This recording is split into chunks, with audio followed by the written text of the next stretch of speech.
Now, a big part of our work this year is to finish the fabrication on the deck. I know it seems like it's pretty much done. We ran our electrical.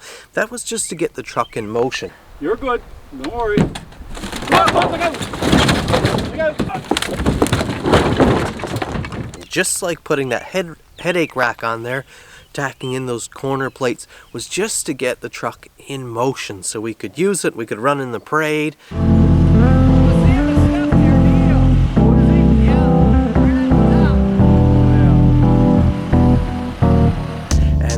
It was somewhat useful, and we've used it for a few projects. Chainsaw running.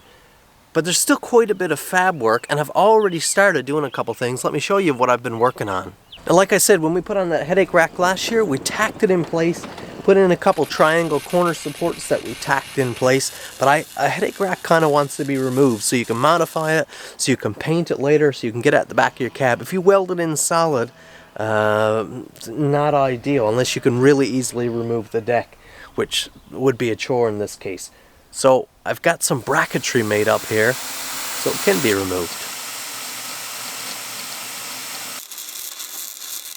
You can see here I did some nice heavy 1/4" plate, and then we have a 1/4" plate mounted on the rail, and that bolts in. We're also bolted right to the deck right here with 4 bolts. Same thing over there. This thing is now removable, bolted in place.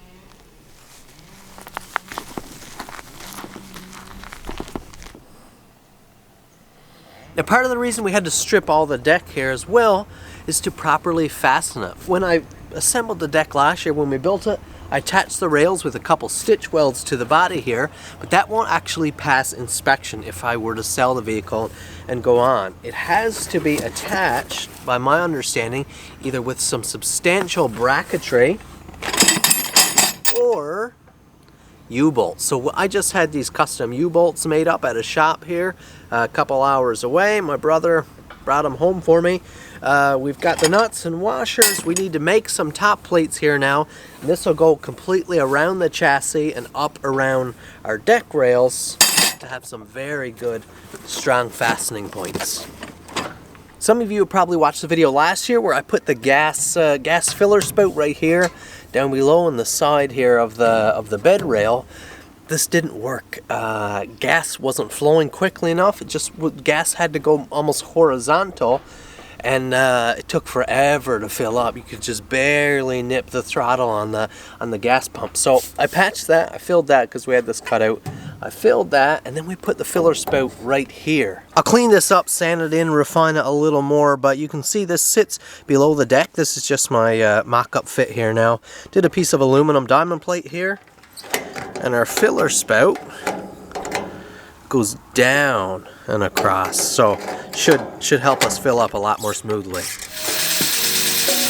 Now, of course, in order for these beautiful U-bolts to box something in, we need top plates as well. These didn't come with the U-bolts, so we had to make these up, and I used the heaviest thing I had here, which was some 3/16 angle iron, and I split it down like this. It was like this. I split it down, and then I rounded them out on the grinder and the bristle wheel. So we have some lovely plates that we now have to drill to go on there, just like that. Now we have to drill 3/4" holes in those top plates, or those closing plates on the U-bolt. And my little drill presses here just aren't up to the challenge. They just can't handle it. These little drill presses work on momentum, and to run a large drill bit like a 3/4 we need to use, you need to run those larger bits at slower speeds. The bigger the bit, the slower the speed in general. So to lower the speed, you just have no momentum there. You have no torque whatsoever, which is why we're going to use the mill. We've got a 3/16 pilot hole here. Give you an idea of the scale of this bit. Quite a substantial bit. Going to run close to 300 RPM. Let's get our oil drip going.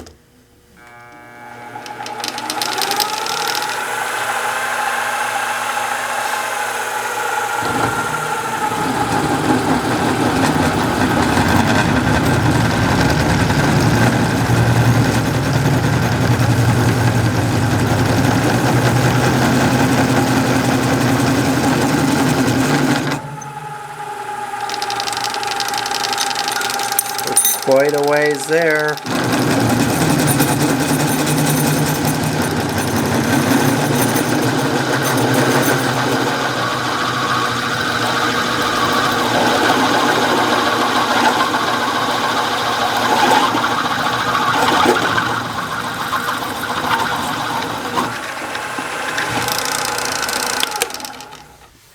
And how beautiful is that cut?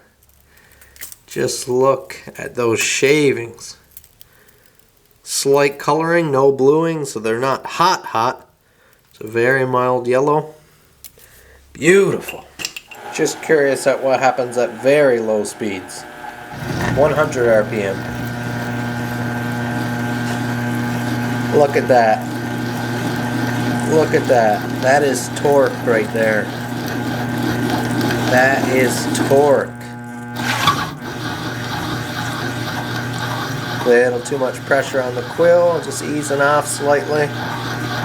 117 RPM there now.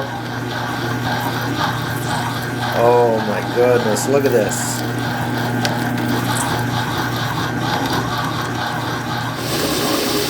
There we go, time to go to work. Look at that. Yeah.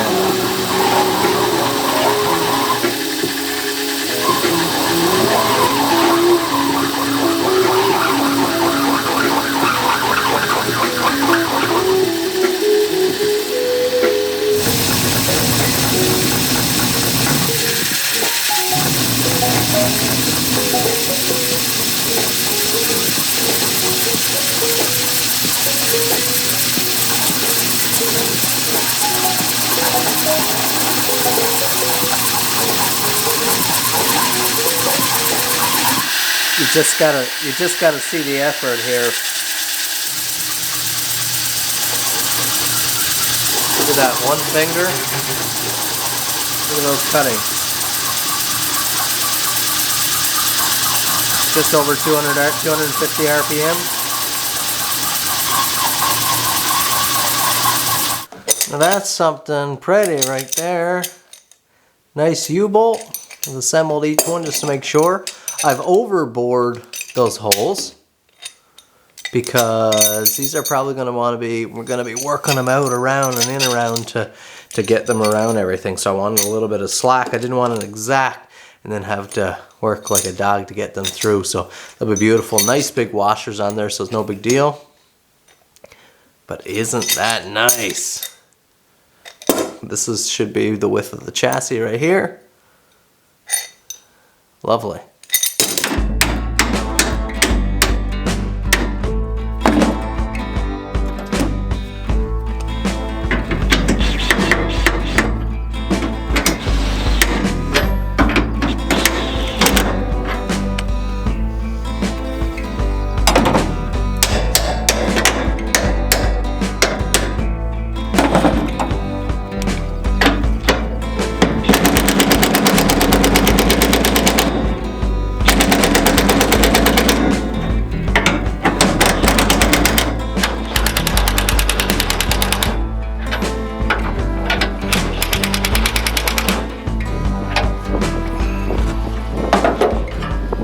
And we have to install some U-bolts here anyways, and this exhaust is kind of in the way.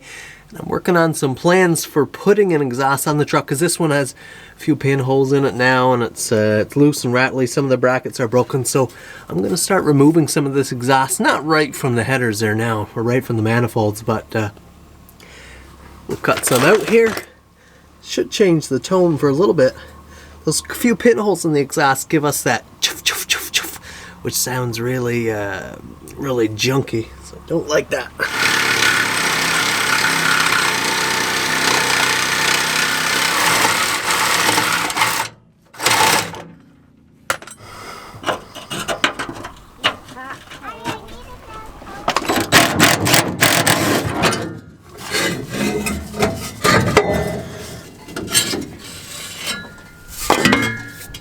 Interruption as a public service announcement, a safety reminder to always wear your PPE. I can only assume that the footage you were just watching where I was up under the truck there, later that evening, I didn't find anything that day, but I was sitting down eating my supper and I felt this twinge, this stinging in my eye, and I just went on eating, and then it just got worse as I was eating there. I went and flushed out my eye, and I was doing my best. I always keep Visine because being here as a knife maker in the shop, I always are often getting little, you know, pecks of dust and stuff. So Visine, rinsing my eyes.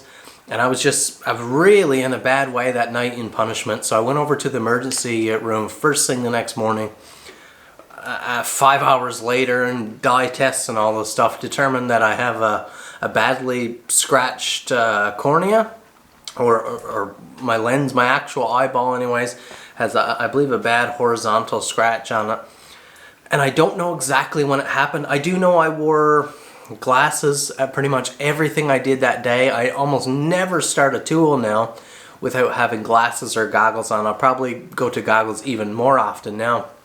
I don't know the exact moment that this happened, but definitely a pain in the butt. I've got to be multiple days now with this patch on and putting this this goop on my eyes, and it's just a pain. And like I said, that first night, I really suffered, because if you've never had a scratched lens, this is a couple times now I've had a scratched eye, but while the scratch is there, it feels as if the particle is still in your eye, whatever it was. The scratch feels exactly like having something in your eye, and you know how much punishment that can be to get a wood chip or something there, and you're just, you know, you're just grinding your teeth and grimacing at this something in your eye.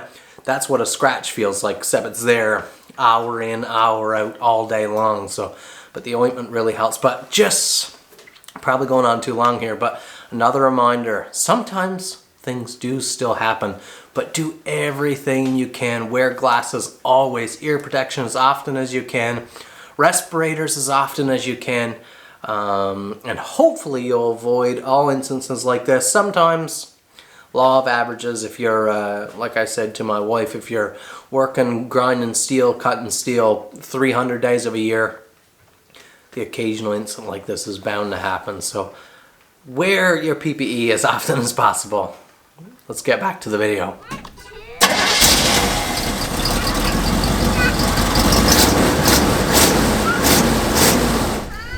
On second thought, I think that muffler's in the way. We better do something about that. Right now, Dad's running a tool.